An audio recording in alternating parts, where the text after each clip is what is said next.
राधे राधे। कैसे हैं आप सब। आज मैं बात करूंगी कार्तिक मास में जो पूरे महीने व्रत नहीं कर सकते, स्नान दान नहीं कर सकते, दीप दान नहीं कर सकते, तुलसी पूजन नहीं कर सकते, भूमि शयन नहीं कर सकते, ये सारे नियमों का पालन नहीं कर सकते, तो क्या करें जिससे उन्हें पूरे महीने का फल मिल जाए। तो मैं इसके बारे में बात करूँगी। अगर आप मेरे चैनल पर नए हैं तो व्रत एवं त्योहारों की जानकारी के लिए मेरे चैनल को सब्सक्राइब कर लीजिए और बेल आइकन को प्रेस कर लीजिए ताकि नए वीडियोज़ के नोटिफिकेशन आपको सबसे पहले मिल सके। और वीडियो को लाइक करके कमेंट में जय माता दी जरूर लिखिएगा। अगर वीडियो पसंद आए तो शेयर ज़रूर कीजिएगा। तो चलिए हम बात करते हैं हमें कौन सा नियम पालन करना है, कार्तिक मास में क्या करना है जिससे हमें पूरे महीने का फल मिल जाए। बहुत सारे लोग होते हैं जो व्रत नहीं कर पाते हैं पूरे महीने, या फिर घर में लहसुन प्याज खाने वाले होते हैं, फिर बार बार उनको बहुत सारा दिक्कत हो जाता है तो नहीं कर पाते हैं। तो उनके लिए मैं बता रही हूँ कि पूरे महीने का फल की प्राप्ति हम लोग कैसे करें। तो देखिए, कार्तिक मास की जो शुक्ल पक्ष की एकादशी आती है कार्तिक मास में, तो उसे देवउठनी एकादशी कहते हैं। उसी दिन विष्णु भगवान अपने शयन से उठते हैं तो उसे देवउठनी एकादशी कहते हैं। उस एकादशी से लेके देवउठनी एकादशी से लेके पूर्णिमा तक पूरे 5 दिन आप लोग इन नियमों का पालन करेंगे तो आपको पूरे महीने की फल की प्राप्ति होगी। जो पूरे महीने व्रत करते हैं, सारे नियम पालन करते हैं, उसकी प्राप्ति आप लोग को मात्र 5 दिन में हो जाएगी। आप लोग विधि विधान से ये 5 नियम पालन करेंगे। सबसे पहला है स्नान दान। जो है आप लोग ब्रह्म मुहूर्त में उठकर हो सके तो किसी नदी सरोवर में स्नान कीजिए। अगर संभव नहीं है तो आप लोग नहाने के पानी में गंगा जल डाल के आप लोग स्नान कर लीजिए और ब्रह्म मुहूर्त में करना है, ध्यान रहे।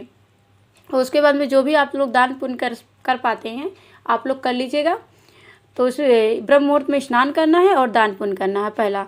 दूसरा है दीपदान। देखिए, दीपदान हम लोग कहाँ कहाँ करेंगे। सबसे पहले मंदिर की सर सफाई नहाने के बाद कर लेंगे, मंदिर में दीपदान करेंगे। दीपदान करने का भी महत्व। दीपदान कैसे किया जाता है। दीपदान कभी भी बिना आसन के दीपदान नहीं किया जाता है। नीचे चाहे चावल चाहे कुछ भी रख के आप दीप जलाइएगा। ऐसे नहीं डायरेक्ट रख के भूमि पे नहीं जलाया जाता है। तो आप लोग कुछ रख के, चाहे चावल रख के जला सकते हैं या गेहूँ, मतलब कुछ भी नीचे रख के आप आसन दे के फिर अपना दीप जलाइएगा।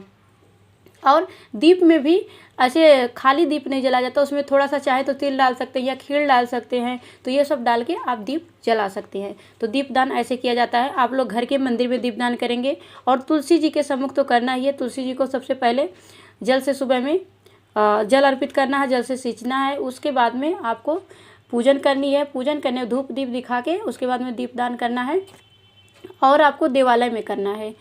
तो देखिए, सुबह में आप सुबह में भी दीपदान कर सकते हैं, शाम में करना चाहिए। और वैसे सुबह तो मतलब जहाँ कंपलसरी है, जैसे तुलसी जी के पास जलाना ही है। और वैसे घी दीपक भी जो जलाना है वो घी का ही जलाना है। कोशिश कीजिएगा घी का ही, शुद्ध घी का हो। अगर आपके पास नहीं हो पा रहा है घी का दीपक तो तिल का तेल का भी जला सकते हैं, लेकिन वैसे कोशिश कीजिएगा कि शुद्ध देसी घी का ही हो, गाय का घी का हो।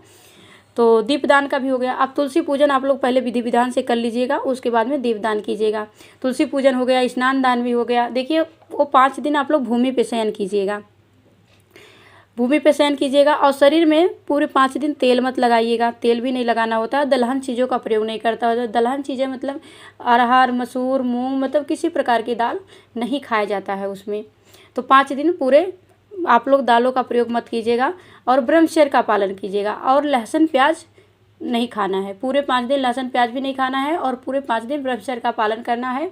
और वाणी पे संयम रखना है, क्रोध नहीं करना है, किसी को अपशब्द नहीं बोलना है, झूठ नहीं बोलना है। तो इन सब पे आप लोग ध्यान रखिएगा।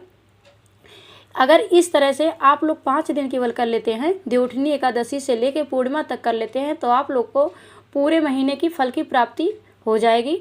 लेकिन नियम से करना है, श्रद्धा से करना, विधि विधान से करना है। जो भी नियम है आपको पूरे नियम पालन करने हैं। अगर आप लोग केवल 5 दिन करते हैं तो पूरे कार्तिक महीने की फल आपको मिल जाएगी। और यह करने से बहुत पुण्यों की प्राप्ति होती है। तो इसलिए आप लोग इस नियम को जरूर कीजिएगा। जो पूरे महीने नहीं कर पाते उनके लिए, ऐसे तो पूरे महीना करना बहुत अच्छी बात है। पूरे महीना नियम का पालन करना चाहिए, स्नान दान जो भी है, दीप दान सारा करना चाहिए। अगर जो नहीं कर पा रहे हैं उनके लिए मैं बता रही हूँ कि ऐसा करके पूरे महीने की फल की प्राप्ति कर सकते हैं। तो आप लोग जरूर कीजिएगा। हो सके तो पूरे महीने का व्रत कीजिएगा, पूरे महीने का नियम पालन कीजिएगा। अगर नहीं हो सकता तो आप लोग देवउठनी एकादशी से लेकर पूर्णिमा तक तो जरूर कीजिएगा। जय माता दी।